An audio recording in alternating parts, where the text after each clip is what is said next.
오늘 이 시간 하나님께서 우리에게 주시는 말씀을 봉독합니다. 신약성경 누가복음 12장 22절로 32절의 말씀입니다. 받들어 읽습니다. 또 제자들에게 이르시되 그러므로 내가 너희에게 이르노니 너희 목숨을 위하여 무엇을 먹을까 몸을 위하여 무엇을 입을까 염려하지 말라. 목숨이 음식보다 중하고 몸이 의복보다 중하니라. 까마귀를 생각하라. 심지도 아니하고 거두지도 아니하며 골방도 없고 창고도 없으되 하나님이 기르시나니 너희는 새보다 얼마나 더 귀하냐. 또 너희 중에 누가 염려함으로 그 키를 한 자라도 더할 수 있느냐. 그런즉 가장 작은 일도 하지 못하면서 어찌 다른 일들을 염려하느냐. 백합화를 생각하여 보라. 실도 만들지 않고 짜지도 아니하였느니라. 그러나 내가 너에게 말하노니 솔로몬의 모든 영광으로도 입은 것이 이 꽃 하나만큼 훌륭하지 못하였느니라. 오늘 있다가 내일 아궁이에 던져지는 들풀도 하나님이 이렇게 입히시거든 하물며 너희일까 보냐. 믿음이 작은 자들아. 너희는 무엇을 먹을까 무엇을 마실까 하여 구하지 말며 근심하지도 말라. 이 모든 것은 세상 사람들이 구하는 것이라. 너희 아버지께서는 이런 것이 너에게 있어야 할 것을 아시느니라. 다만 너희는 그의 나라를 구하라. 그리하면 이런 것들을 너희에게 더하시리라. 적은 무리여 무서워 말라. 너희 아버지께서 그 나라를 너희에게 주시기를 기뻐하시느니라. 아멘.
할렐루야. 우리 하나님께 박수 한번 드리겠습니다.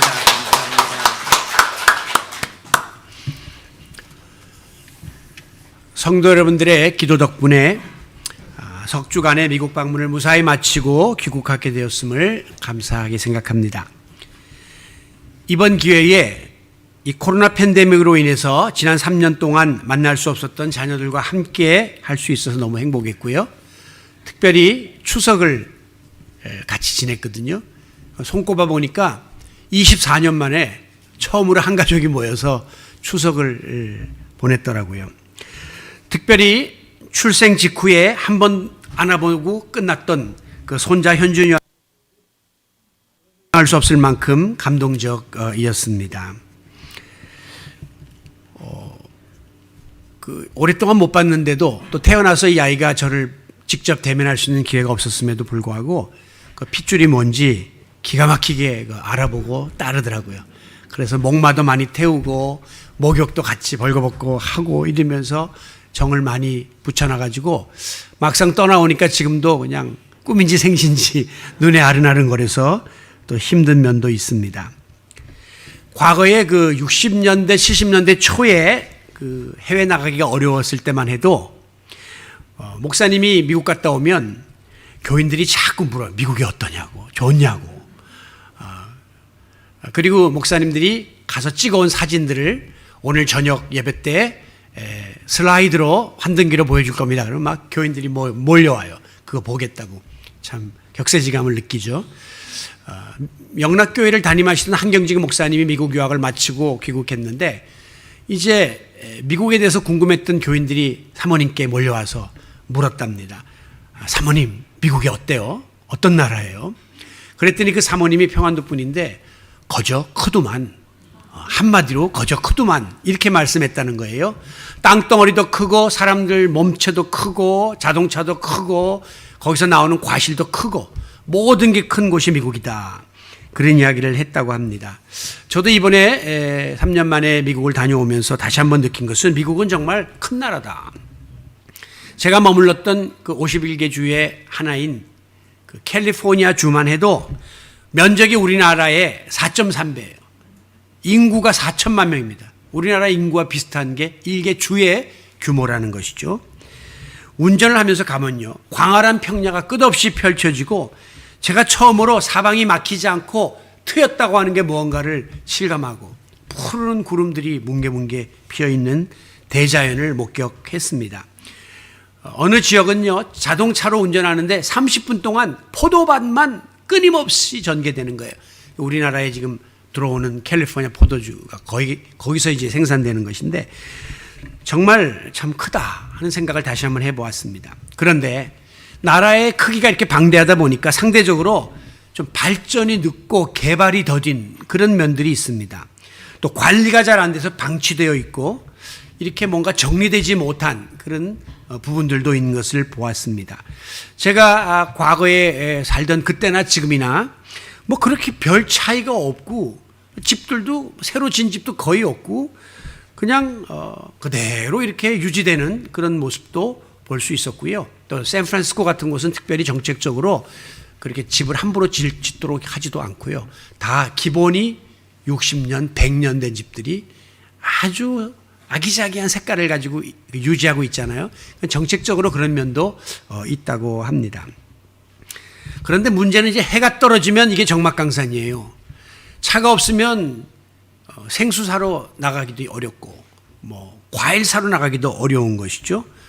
즉 편의시설이 많이 불편합니다. 병원이나 뭐 약국 이런 게 군데군데 이렇게 모여서 있지 우리같이 동네마다 있지를 않은 거예요. 또 최근 들어서 이제 빈부격차가 심해지다 보니까 치안이 많이 불안해져 가지고 제가 차를 렌트해서 가는데도 아들이 아빠 주차 조심하시고 깨고 이렇게 뭐 물건을 가져가는 게 많다.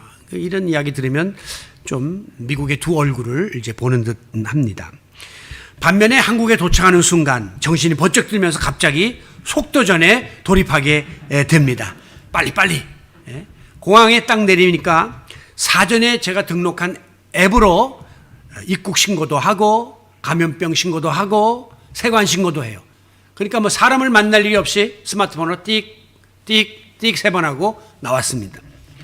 동네마다 24시간 운영하는 영업들이 즐비하고 또 대중교통들이 아주 발달되어서 편리하고 도로나 도시 청결 상황이 이렇게 깨끗할 수가 없어요. 특히 여기 우리가 있는 서초구는 수시로 새벽마다 나와서 청소하고 물 청소하고 하면서 깨끗해요. 그리고 이 패션 감각이 탁월합니다. 거기 있는 분들요 수분하게 입고 다니는데 우리나라 사람들은 멋쟁이고 아주 뛰어나요. 그리고 새벽부터 배송 차량이 드나들기 시작하고 왜 세계 사람들이 우리 대한민국을 보고 다이내믹 코리아 역동적인 나라, 활력이 넘치는 나라라고 부르는지 느껴지게 되었습니다.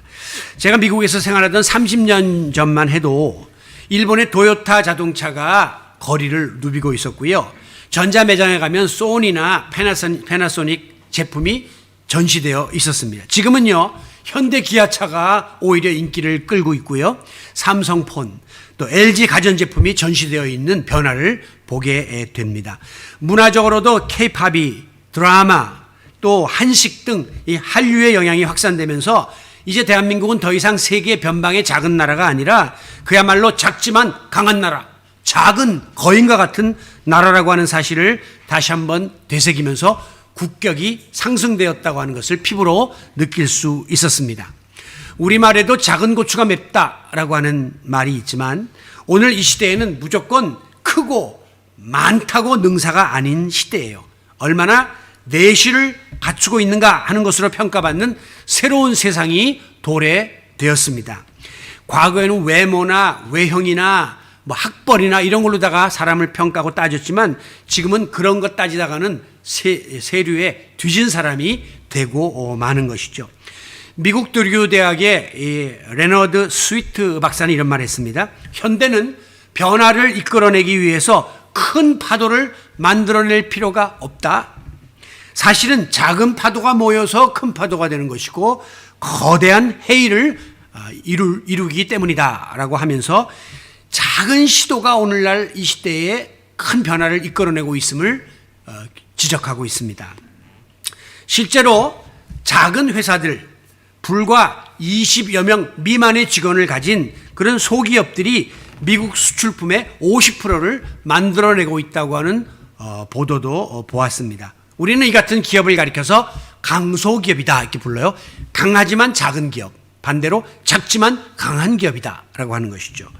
국가 중에도 강소국이 있습니다. 대표적인 나라가 이스라엘이에요. 땅 넓이가 우리나라 강원도밖에 안 돼요. 그런데도 그들은 세계를 움직이는 손입니다. 힘을 가지고 있다는 것이죠. 유럽의 네덜란드는 우리나라 절반의 크기고 절반의 인구밖에 없습니다. 그런데도 유럽 무역의 중심으로 부상하고 있다는 것이죠. 여러분, 이와 같은 시대적인 변화는 오늘 교회 공동체와 신앙생활에도 동일하게 적용되고 있습니다. 전에는 무조건 교회 건물이 크고 교인이 많이 모이는 대형 교회를 선호했지만 최근 들어서는 그런 외형적인 규모와 상관없이 올바른 목회관을 가지고 있는 차별화된 교회, 특성화된 건강한 교회들이 많이 생겨나고 있고요. 성도들도 그런 외형적인 어떤 규모보다는 내실 있는 교회를 찾아서 선택하는 경향이 두드러지고 있기 때문입니다. 오늘 본문에 보면 항상 이 겉모습보다는 내면의 세계를, 본질을 중요하게 여겼던 우리 예수님께서 2000년 전에 벌써 이 같은 말씀을 하고 계시는 것을 볼 수 있습니다. 32절에 보면 적은 무리여 무서워하지 말라. 너희 아버지께서 그 나라를 너희 적은 무리에게 주시기를 기뻐하시느니라 라고 말씀했습니다. 다시 말해서 하나님께서는 우리의 중심을 들여다보고 내면의 세계를 살피고 계시기 때문에 하나님 앞에서는 규모가 크냐 적냐 수가 많냐 작냐 이런 세상적인 평가 기준은 무용지물이고 아무 쓸모가 없다는 것입니다. 중요한 것은 우리 내면에 지니고 있는 믿음의 여부를 하나님은 보시고 판단한다고 하는 사실을 분명히 주님께서 밝히셨습니다. 사람은 일반적으로 세 종류의 평가를 받게 됩니다. 우선은 내가 나를 스스로 평가하는 것입니다. 사실 본인만큼 자기를 잘 아는 사람이 없기 때문에 이 평가가 가장 정확할 것으로 우리가 여겨요. 내가 나를 평가하는 게 제일 정확하다. 그런데 우리 인간에게는 자기 자신을 실제보다 더 크게 보려고 하는 과대평가의 욕심이 있습니다. 뻥튀기려는 의욕이 있기 때문에 때로는 그 평가가 정확할 수 없어요. 반대로 어떤 경우에는 나를 스스로 이렇게 비하하고 이렇게 자학하려고 하는 욕구도 갖고 있습니다. 그래서 나는 못났다. 나는 자꾸 모자란다. 이렇게 말한단 말이에요. 그래서 스스로 자기를 평가하는 그 평가는 정확한 평가라고 보기가 어려워요. 자, 그런가 하면 우리가 신빙성 있는 평가라고 여기는 것이 바로 객관적인 평가인데 이건 다른 사람들이 나를 평가하는 거예요. 오래 지내보면서 저 사람이 이렇다 하는 객관적인 평가는 굉장히 설득력이 있고 신빙성이 있단 말이에요. 그런데 여기에도 함정이 있습니다. 우리나라 사람들은 이 객관적인 평가를 굉장히 신경을 쓰고 예민하게 생각해요. 왜 우리나라 사람들이 와보면 외모에 신경을 많이 쓰고 옷과 차와 이런 것을 굉장히 화려하게 입는가, 소유하는가. 보면요, 미국에는 아주 부유층이 아닌 다음에는 굉장히 낡은 차들을 타고 다니고 옷도 그 이렇게 뭐 우리가 볼 때는 이거 집에서나 입는 옷 그런 거를 입고들 다니는 걸 많이 볼 수 있어요. 실용적인 것이죠. 불편한 거 필요 없다는 거죠. 자기 편하면 되는 거예요. 근데 우리는 남 보기에 내가 어떻게 보이나 하는 그것에 신경을 쓰는 그런 특성을 가지고 있는데 이 굉장히 피곤한 겁니다. 다른 사람이 나를 어떻게 보나 이것 때문에 항상 신경 쓰고 괴롭고 힘든 거죠. 그런데 솔직히 말해서 아무리 오래 지낸들 다른 사람이 내 깊은 내면의 세계를 어떻게 알겠습니까? 우리가 일주일에 한 번 만나서 교회 생활을 하면서 아무리 10여 년을 보냈다 한들 그분의 중심 깊은 곳의 세계를 알 길이 없기 때문에 객관적인 평가도 역시 한계를 지니고 있습니다. 그러므로 우리 그리스도인들은 내가 나를 어떻게 평가하는가, 다른 사람이 나를 어떻게 평가하는가 이런 것에 대해서 너무 지나치게 연연할 필요가 없어요. 왜냐하면 그것은 어차피 불완전하고 부정확할 수밖에 없기 때문입니다. 오히려 우리가 진심으로 염려하고 신경 쓰고 두려워해야 할 것은 하나님이 오늘 나를 어떻게 보고 계시나, 하나님 앞에서 나는 어떤 평가를 받고 있을까 하는 이 신앙적인 평가입니다. 우리 주님은 지금도 불꽃 같은 눈을 가지고 우리의 중심과 폐부를 살피고 계십니다. 그렇기 때문에 우리가 아무리 위장을 하고 아무리 아닌 것처럼 해도 하나님 앞에서는 숨겨졌던 비밀, 은밀한 부분까지도 다 발각되고 다 드러날 수밖에 없다는 사실을 깨달아야 합니다. 그래서 오늘도 우리는 교회에 나와서 하나님 앞에 무릎 꿇어 기도하면서 내가 저질렀던 은밀한 죄, 세상적인 잘못까지도 주님의 십자가 앞에 내어놓고 나는 작은 자의 모습으로 주님 앞에 회개의 기도를 우리가 드릴 수밖에 없는 것이죠. 오늘 본문에서 예수님이 적은 무리여 라고 말씀하신 이 대상은 수적으로 말하면 몇 명 안 되는 소수의 사람을 뜻하는 것입니다. 혹은 능력이 부족한 사람들을 가리켜서 적은 무리다 라고 말씀하고 있는 것입니다. 그러나 영적으로는 적은 무리가 누구냐? 신앙의 힘이 연약한 분들, 또 믿음이 부족한 분들을 적은 무리라고 이야기하는데 바로 오늘 저와 여러분을 지칭하는 것으로 이해할 수가 있습니다. 여러분, 우리가 지금 이렇게 교회 나와서 하나님 앞에 예배드리고 있지만 때때로 우리 자신의 모습을 가만히 들여다보면 여러 가지 면에서 너무 부족함이 많고 연약함이 많고 또 부끄러움이 많은 작은 무리에 해당된다는 사실을 깨닫게 됩니다. 제가 목회를 이렇게 제법 꽤 오래 했어요. 엊그제도 어떤 목사님이 전화가 와서 내일 모레 노회가 있는데 좀 도와주세요. 내가 무슨 힘이 있나 했더니 목사님 우리 시찰에 가장 어르신이십니다. 제가 우리 시찰에 제일 연장자예요. 나이도 제일 많고 또 학교도 제일 학번도 제일 앞서고요. 신학교가. 그런데 내가 어느 날 어느새 그렇게 됐는데 가만히 내 자신을 들여다보니 내가 과연 목회자로서 그런 자리에 나갈 수 있는가 하는 것을 보면 항상 내가 작다, 부족하다는 것을 수시로 느끼게 된다는 말씀이죠. 지난 주일 동안도 우리는 사탄의 끊임없는 유혹을 받았고 수없이 사탄의 시험에 넘어갔던 우유부단한 모습으로 살아왔습니다. 아무리 세월이 흘러도 여간에서 자라지 않은 우리의 연약한 믿음 때문에 우리는 고민을 합니다. 모든 면에서 왜 이렇게 내가 부족하고 연약한지, 제대로 감당하는 일도 없으면서 또 마음은 왜 이렇게 밴댕이 소갈머리처럼 좁고 변덕스러운지 이랬다 저랬다 하고 말이죠. 예? 겉과 속이 다른 그런 이중적인 삶을 우리가 살고 있고 처음과 끝이 한결같지 못한, 초지일관하지 못하고 시종여일하지 못한 그런 삶을 살고 있는 우리의 모습이 한심스러울 때가 많아요. 오랫동안 신앙생활을 해오긴 했지만 타성에 젖어가지고 습관화되어가지고 구원의 뜨거운 감격도 사라지고 신앙의 열렬한 열정도 시그러지고 직분에 대한 어떤 사명감도 다 싸늘하게 식어버린 채로 성경에서 비유하는 피리를 불어도 춤을 추지 않는, 뭡니까? 피리를 부는데 춤을 춰야죠. 근데 춤을 안 추는 거예요. 왜? 우리의 마음이 그만큼 강팍해지고 삭막해졌다는 거죠. 딱딱하게 굳어버린, 마치 신앙 양심에 화인을 맞은 자처럼 됐다는 겁니다. 우리 몸의 어떤 부분이 불에 데이면 그 꼬집어도 신경이 다 죽어갖고 몰라요. 마찬가지로 신앙 양심에 불도장을 맞으면 그 불도장 맞은 자들은 이게 지금 내가 바로 사는 건지 영적으로 정말 이게 이래도 되는 건지 이런 거에 대한 분별조차도 못하고 무분별하게 살아가게 된다는 거예요. 그래도 주일 예배 때는 결심하고 나와서 예배드리고 나갈 때는 또 다짐하고 결단하고 성전문을 나가지만 문을 나서는 순간부터 또다시 언제 그랬냐듯이 세상을 향하여 주랭랑을 치는 이런 무기력한 신앙인의 모습이 오늘 저와 여러분의 자화상이 아닙니까? 오늘 우리는 영적으로 작은 자일 수밖에 없는 우리의 부끄러운 실상을 주님 앞에 고백할 수밖에 없습니다. 그런데 여러분, 그렇다고 해서 우리가 마냥 낙심하고 절망하고 주저앉아 있어서는 안 됩니다. 왜냐하면 오늘 본문 말씀은 22절에 보니까 또 제자들에게 이르시되, 예수님이 12제자에게 들려주신 말씀이기 때문이에요. 자, 12제자는 누구냐? 숫자적으로 12명, 아주 작은 숫자입니다. 적은 무리예요. 그리고 그들 대부분은 신분상으로 어부 출신들이에요.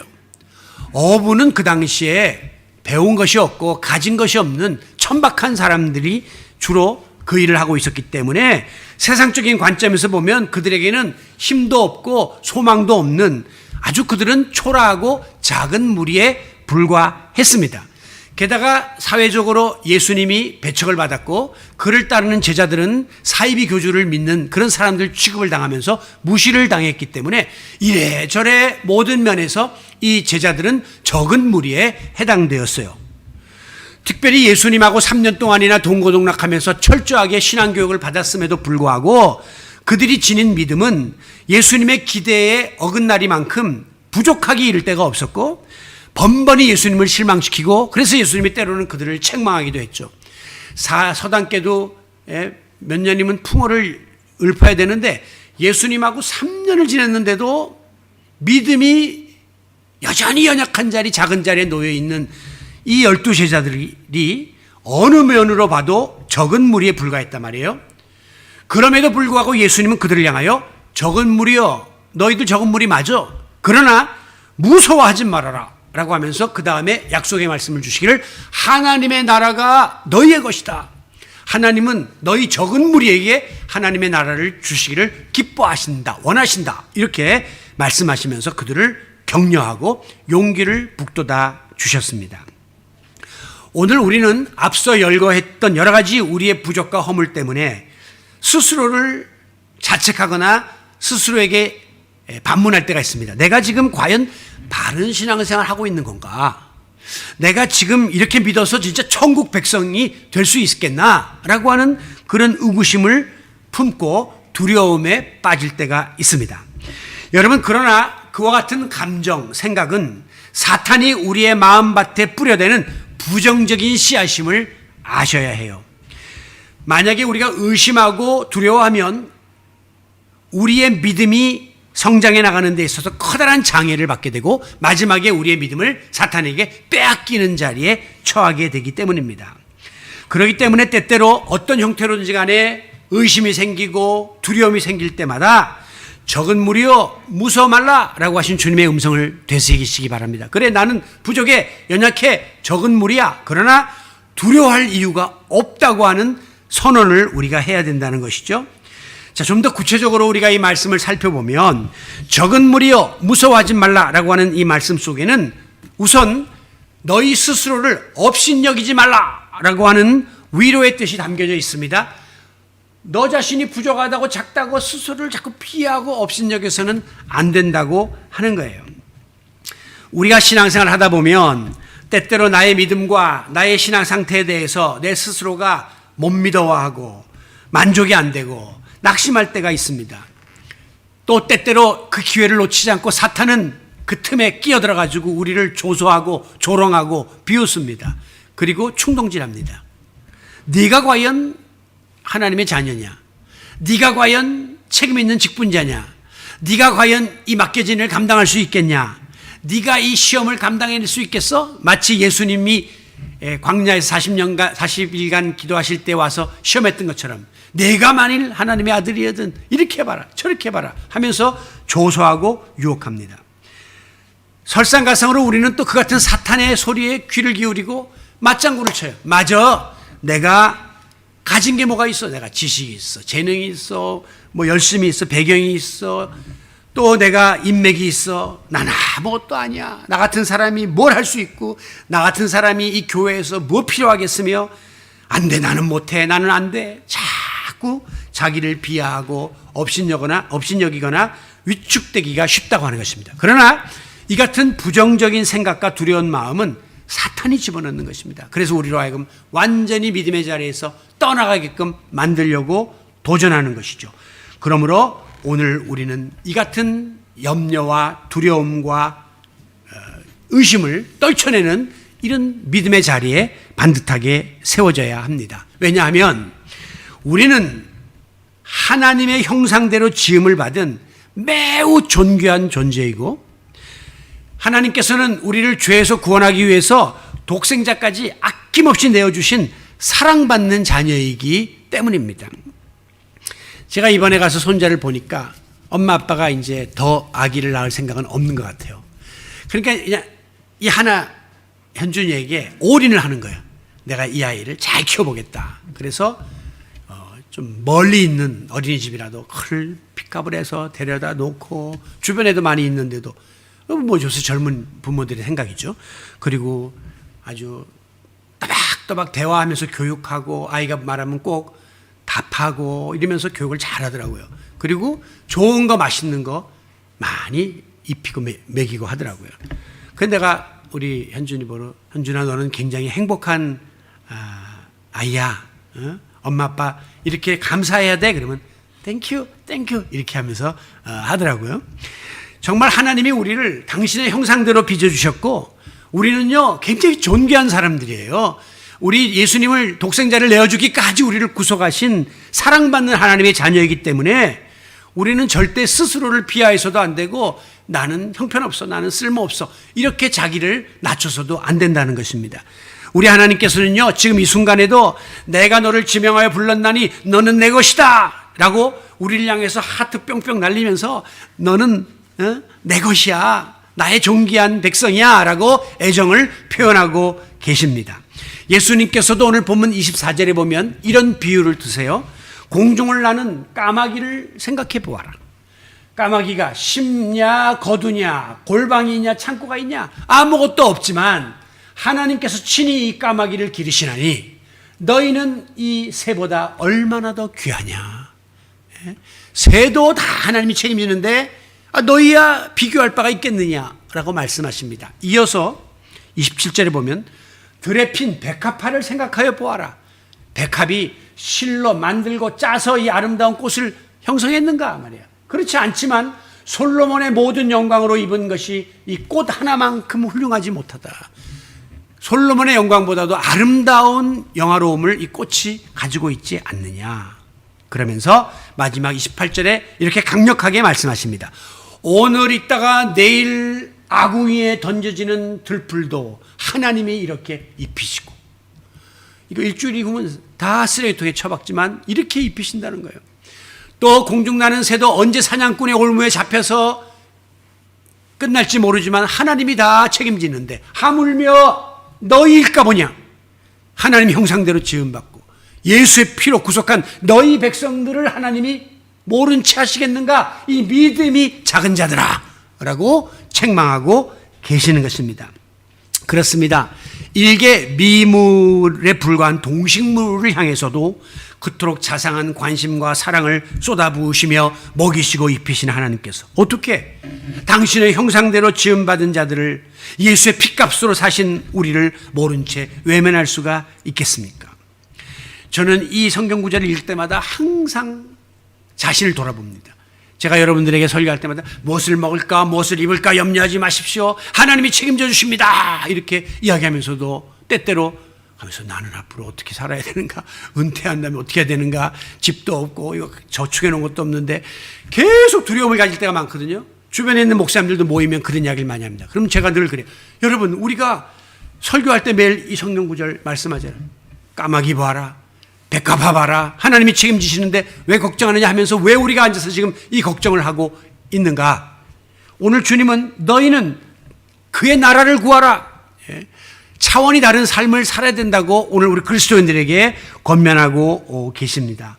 그러므로 하나님의 각별한 관심과 사랑을 받고 살고 있는 우리는 지금 부족하고 연약하지만 자기를 지나치게 비하하고 위축되어서는 안 된다는 사실을 깨달아야 돼요. 그래서 우리 과거에 부르던 복음 찬양에 보면 왕왕왕왕 나는 왕자다, 하나님 나라에 나는 왕자다. 그러면 여성분들이 공공공공 나는 공주다, 하나님 나라에 나는 공주다.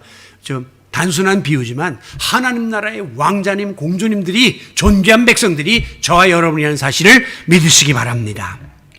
그런가 하면 이 적은 무리여 무서워 말라는 말씀 속에는 세상을 두려워하지 말아라 라고 하는 하나님의 격려의 음성이 들려있는 것입니다. 위로와 격려의 말씀이에요. 우리 인간은 육신을 입은 연약하고 간사한 인간인지라 때로는 눈에 보이는 세상 것들, 세상적인 조건과 상황, 세상 사람들의 평가에 필요 이상으로 신경을 쓰고 두려움을 느낄 때가 있습니다. 그것이 충족되면 마음이 편안하고 그것이 모자라면 불안해가지고 어쩔 줄 몰라 하는 경우가 있다는 것이죠. 이와 같은 사실을 너무나 잘 알고 있었던 예수님은 당시의 제자들이 처해 있는 그 세상적인 조건과 상황이 너무 어렵다는 사실을 알고 있었습니다. 배우지 못했죠. 가진 것 없죠. 숫자도 12명이죠. 그런데 세상 사람들이 손가락질하죠. 이 모든 어려운 상황 속에 처해 있던 제자들을 향하여 세상 사람들이 너희를 어떻게 평가하든 뭐라고 취급하든 간에 상관하지 말고 결코 기죽거나 포기해서는 안 된다고 하는 의미에서 적은 무리지만 두려워 말라, 무서워 말라라고 격려하고 있는 것입니다. 마태복음 14장에 보면 한밤중에 예수님이 물 위를 걸어오십니다. 유령인 줄 알고 깜짝 놀란 제자들이 난리법석이 났을 때에 또 나서기 좋아하는 베드로는 예수님 나로 하여금 이 물 위를 걷게 해주세요 라고 요청합니다. 예수님이 걸으라 이야기할 때 베드로가 주섬주섬 발을 물 위에 얹으면서 몇 발자국 갔어요. 그러다가 갑자기 주변에 넘실거리는 풍랑을 바라보는 순간 두려움이 마음에 엄습하면서 풍덩하고 물속에 빠져서 허우적거리고 있었습니다. 그때 예수님은 즉시 그의 손을 잡아서 이끌어 올리시면서 뭐라고 말씀했냐면 믿음이 적은 자여 왜 의심하였느냐. 믿음이 적은 자리에 왜 놓여 있는가? 믿음을 가지면 이 모든 것이 가능한데 왜 두려워서 떨다가 물에 빠져서 비참한 신세가 되었는가? 라고 나무라신 거죠. 그런가 하면 마가복음 4장에 보면 예수님께서 피곤을 이기지 못하고 배 위에서 잠을 주무시고 계실 때에 큰 풍랑이 일게 되어 배가 파선하게 되자 제자들이 깜짝 놀라면서 예수님을 깨우며 이렇게 말합니다. 우리가 죽게 된 것을 안 돌아보십니까? 예수님 살려주세요 라고 예수님을 깨우죠.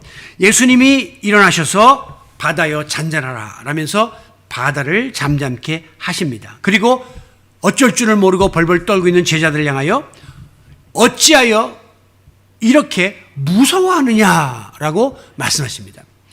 자, 앞서 베드로는 의심을 했죠. 뒤에 나오는 제자들은 두려워했죠.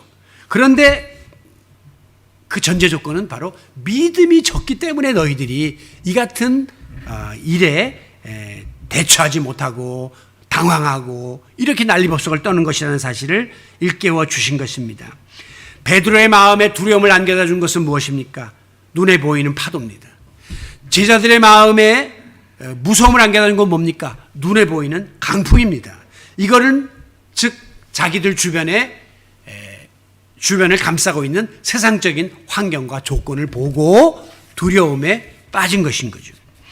그러나 예수님은 이 같은 상황 속에서도 전능하신 능력으로 파도를 다스리시고 광풍을 다스리는 분이라는 사실을 제자들에게 확인시켜 주신 것입니다. 그러므로 오늘 예수를 믿는 우리 성도들은 예측 불허의 세상적인 도전이 우리 앞에 수시로 다가오지만 오직 주님만 바라보는 믿음을 지니면 시험의 파도도 이겨내고 유혹의 풍랑도 잠재울 수 있다는 사실을 믿으시기 바랍니다. 세상을 두려워하지 않는 힘은 믿음에서부터 주어지기 때문입니다. 우리는 비록 적은 무리입니다. 연약한 존재입니다. 그러나 스스로에 대해서 비하하거나 주눅들지 않고 또 세상에 대해서 두려워하거나 위축되지 않고 살아갈 수 있는 이유는 앞서 말씀드린 하나님 보시기에 우리가 존귀한 백성임과 동시에 하나님은 우리와 동행하신다고 하는 임마누엘의 믿음을 우리가 지니고 있기 때문입니다. 보세요. 파도가 출렁거리고 베드로가 물속에 빠졌을 때에도 예수님은 베드로 곁에 계셨습니다. 그렇기 때문에 베드로가 건짐을 받을 수 있었던 거예요. 배가 파손 위기에 도달해서 제자들이 난리법석을 떨었을 때에도 예수님은 배 위에 함께 계셨습니다. 그렇기 때문에 파도가 잔잔해질 수 있었던 거예요. 예수님은 어떤 상황 속에서도 하나님의 자녀들과 함께 계심을 믿으시기 바랍니다. 우리는 나 혼자인 줄 알고 두려워하지만 우리 주님은 그 자리에 언제든지 임마누엘 동행하신다고 하는 사실입니다. 그렇기 때문에 우리 성도들에게 있어서 가장 중요한 것은 얼마나 많이 지녔냐, 뭘 크게 갖췄냐 이러한 조건이 아니라 하나님이 나와 함께 하심을 믿는 믿음이 있는가 없는가, 이것 때문에 우리가 고민하고 이것 때문에 염려해야 하는 거예요. 그래서 예수님은 28절에 하물며 너희일까 보냐, 이 믿음이 작은 자들아 라고, 이 모든 문제의 핵심은 믿음이 연약한 데서부터 비롯된다라는 사실을 지적하고 있는 것입니다. 그렇습니다. 하나님이 나와 함께 하신다라고 하는 믿음을 우리가 지니기만 하면 나는 비록 작고 적은 무리에 불과할지라도 우리의 상상을 초월하는 일들이 얼마든지 일어날 수 있게 될 것입니다. 이 같은 임마누엘의 믿음을 지녔던 기드온은 불과 300명밖에 안 되는 적은 수의 군대로 13만 5천 명의 미디안 군대를 순식간에 물리칩니다. 자기의 능력이 아니라 하나님의 능력으로 승리를 거머쥐게 되죠. 하나님이 자기와 함께 한다는 사실을 철석같이 믿었던 소년 다윗은 작은 물맷돌 하나로 블레셋 거인 골리앗을 넘어뜨린다는 거예요. 이 상상이 안 되는 일이 일어나는 것이죠. 그런가 하면 엄마가 저기 가서 나중에 점심 먹으라고 싸줬던 도시락 안에 들어있던 그 물고기 2마리와 보리떡 5덩어리를 어린아이가 내어놓았더니 그거는 그 어린아이 점심 먹을 분량밖에 안 되지만 거기에다가 주님이 축사하시고 주님이 함께 하시니까 5천 명이 먹고 12광주리가 남는 기적이 일어나게 되었음을 믿으시기 바랍니다. 하나님이 나와 함께 하시면 상상을 초월한 일들이 일어난다는 거예요. 그러므로 적은 무리여 무서워 말라 하는 이 말씀은 내가 부족하고 연약한 나의 모습, 나의 이 보잘것없는 이 믿음으로 인해서 늘 나에 대해서 자책하고 모자란다, 못 믿어하고 또 세상의 이 모든 환경에 대해서 두려워하고 어떻게 내가 이걸 헤쳐나갈까라고 염려하는 우리들을 향해서 큰 믿음을 소유하면 이 모든 것에서 벗어날 수 있다라는 사실을 가르쳐 주신 예수님의 교훈입니다. 지금 여러분과 저의 모습이, 우리가 처해 있는 교회와 우리 조국의 모습이 인간의 눈으로 세상적인 관점에서 볼 때 부족할 수 있습니다. 연약할 수 있습니다. 작은 자의 모습에 불과할 수 있습니다. 그러나 우리가 하나님께 택함받은 자녀라고 하는 영적인 자부심을 가지고 하나님이 나와 함께한다고 하는 확고한 믿음을 가지고 나아가기만 하면 우리는 더 이상 적은 무리가 아닌 큰 무리로 탈바꿈될 수 있음을 믿으시기 바랍니다. 왜?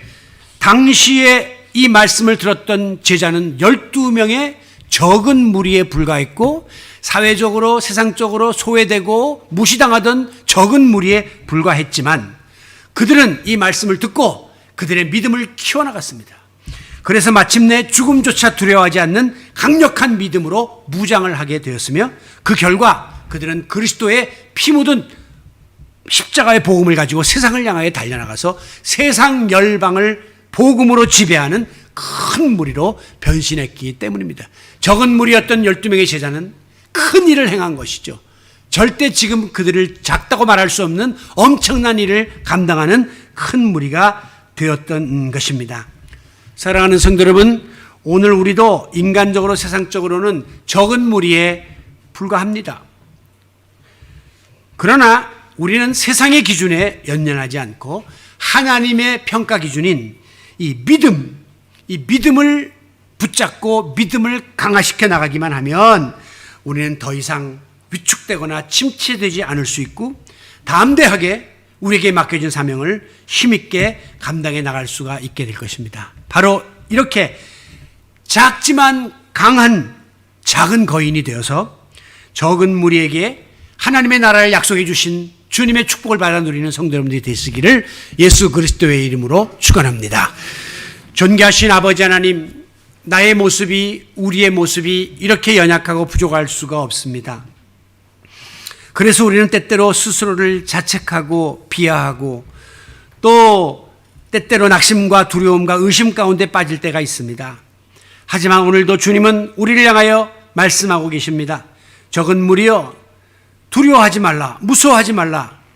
오늘 이 말씀 붙잡고 다시 일어나기를 원합니다.